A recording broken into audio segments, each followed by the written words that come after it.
Hey, today we're going to read another very lovely story. It's called Brave Bitsy and the Bear. And we have our bear and Bitsy. and we have our Bitsy ready with us. Are you all sitting comfortably? Yes. Good. And are you sitting comfortably as well? Great! Let's start. The story is about a brave bear. And it's all about courage and friendship and bravery. So are we ready? So what do we say before we start? Bismillah. Good girls. Little Bitsy fell out of her girl's pocket in the woods one autumn afternoon. Pum! Help! She cried, but her girl didn't hear. Oh. Bitsy looked around. The trees were so tall. The wood was so quiet. I'm lost and all alone, she trembled. But I must try my way home. So she set off singing a brave song. Bitsy had not gone far when she heard a growl. Who do you think that was? A big bear. A big brown bear stepped out of the trees. Bitsy hid behind her ears. How do you hide behind your ears? Can you hide behind your ears as well? Are you lost, little one? Asked the bear gently. Yes, said Bitsy. I have to find my house. It has a blue door. Well, I was on the way to my cave, said the bear. It's time for my long winter sleep. But climb onto my back and I'll take you home first. Do you think that's really kind of the bear, isn't it? It's taking Bitsy home. So they began to tramp through the woods. But soon Bear yawned. I'm so very tired. But don't let me rest or I'll fall asleep and I shan't wake up until spring.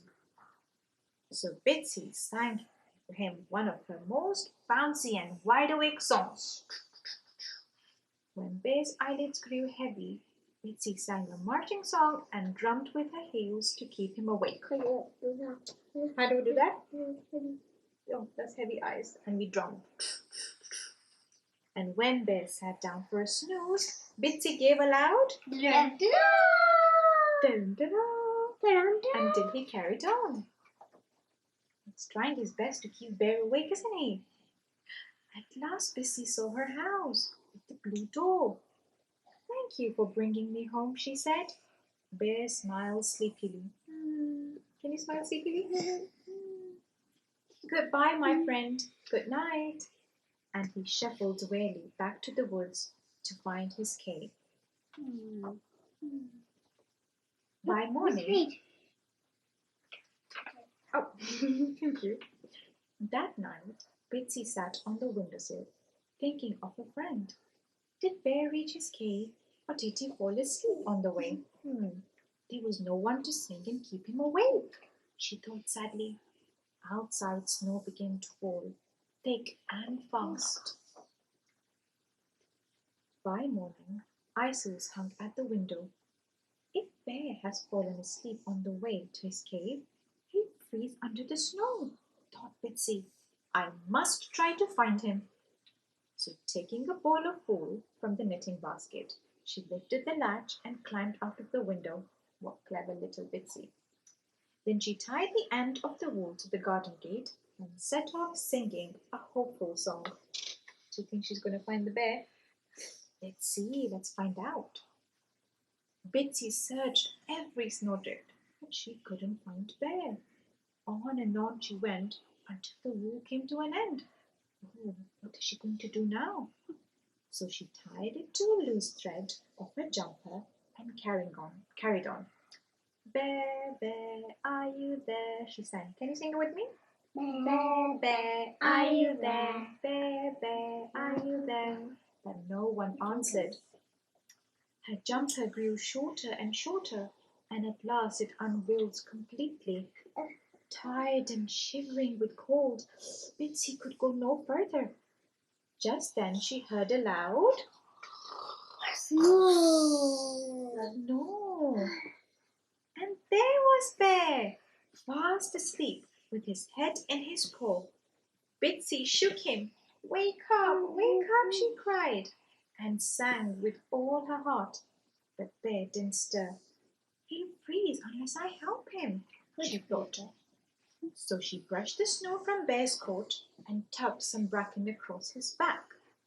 But the wind blew it off and fresh snowflakes fell. Bitsy hugged Bear's neck. Oh, hug. But she had no warmth to give. Oh, poor Bitsy. She's trying so hard to wake him up. Let's see what she's going to do now.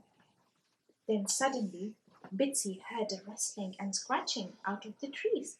Peeped the creatures of the wood. Who's the creature? All of these. Let's see, what animals can you spot? I can see. I see a squirrel. Squirrel. What can you see? I can see fox. And what can you see? That's right. We can see an owl. We can see some beavers. Yes, let's see what they're going to do now. We heard your singing, little rabbit, they said. We're Bear's friends too. We can help him together. So the beavers built a shelter of wood. The foxes fetched bracken, and the squirrels brought moss for a blanket. What do you think they're doing? Building a cozy den for him. Soon Bear was warm again. Goodbye, my friend. Good night, said Bitsy. Then she followed the wool all the way home and climbed back into her girl's cozy bed.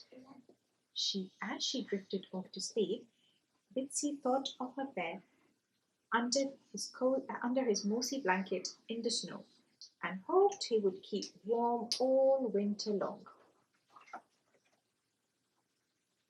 On the first morning of spring, Bitsy ran to find Bear, singing her sunniest waking song.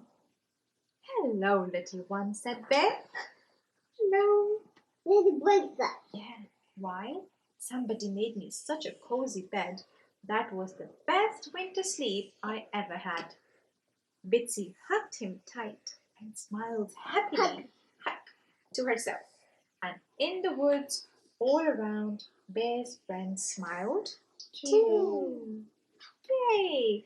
Wasn't that a lovely story? It's all about Bear and his new friend. So see, if we go about to help others, Allah finds a way to help us as well. So in case we need help, and if we keep on helping other people, then Allah will help us too if we need help. Okay? So are we going to be helpful to others when they need it? Just like the bear? Yes. And if our friends need help, are we going to be like Bitsy and go about and helping them? Yes. Inshallah we will. All right. See you next week with another story.